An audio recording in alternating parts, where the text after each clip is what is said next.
A New York doctor sues a patient for $1 million over posting negative online reviews. Canine influenza threatens New York City.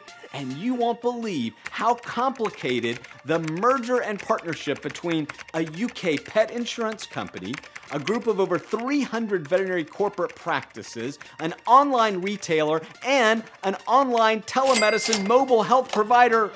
It's crazy!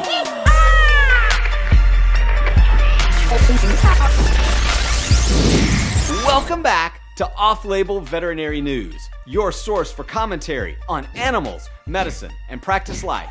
If this is your first time, do me a favor and go ahead and subscribe to keep channels like this moving forward. Let's jump in to some of the stories you might have missed.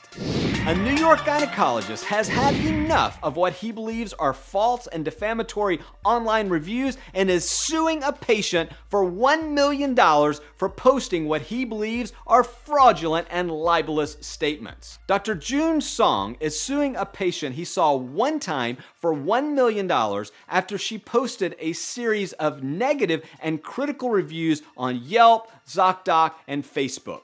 The client wrote that Dr. Song had a very poor and crooked business practice and that he was running a scam. The negative postings seem to originate around the patient being charged for an ultrasound that her insurance would not cover.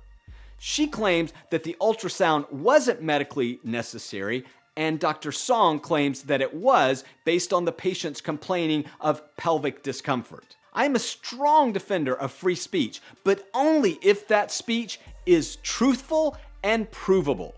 I think this patient may have crossed the line when she claimed that Dr. Song was running a crooked business and a scam. The patient has set up a GoFundMe account where she is seeking to raise $80,000 to continue in her fight against Dr. Song.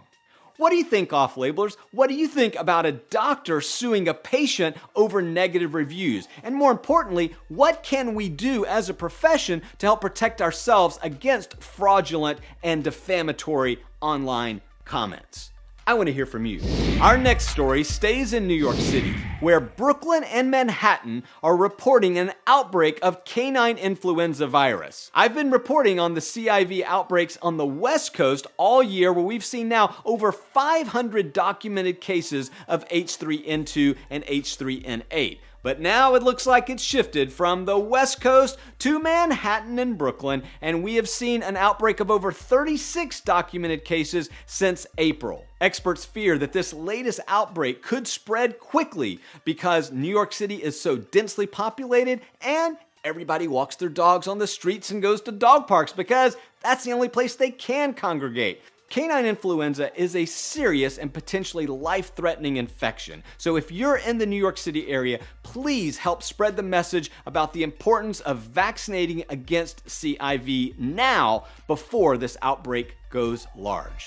Our final story gives us a glimpse into what all the recent veterinary mergers and acquisitions may ultimately look like in the United States. A popular UK pet insurance company, Direct Line Pet Insurance, which is part of a larger insurance company that does auto insurance, home insurance, and a wide variety of other insurance products, partnered with Pet Drugs Online.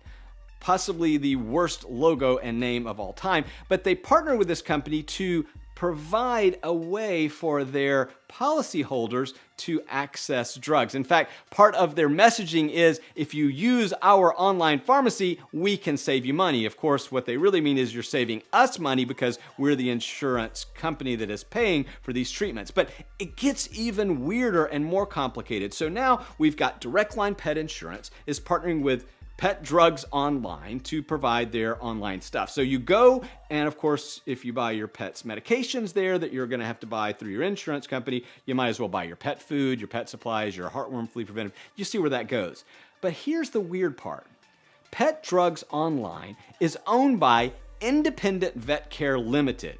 Over 300 veterinary clinics in the UK. Now, besides not being able to spell their name correctly on their website, which is really, really weird, this company also has partnered with a telemedicine company called the Paw Squad. So if you have this pet insurance policy, not only do you have a direct line to saving money on your pet's drug bills, of course you have to buy through their pet online retailer, but we'll leave that for a second. You now can access a veterinarian 24/7 who just happens to be in their network. So now we've got the drugs, we've got the veterinarians, we've got over 300 vet practices, and we've got telemedicine. But it gets even more interesting because the Paw Squad also provides mobile veterinary services. Now, this is the vision of the future. Remember, all this vertical integration makes a lot of sense, and it's very attractive for investors because an insurance company can control how you access the medical services and can also control how you purchase the drugs.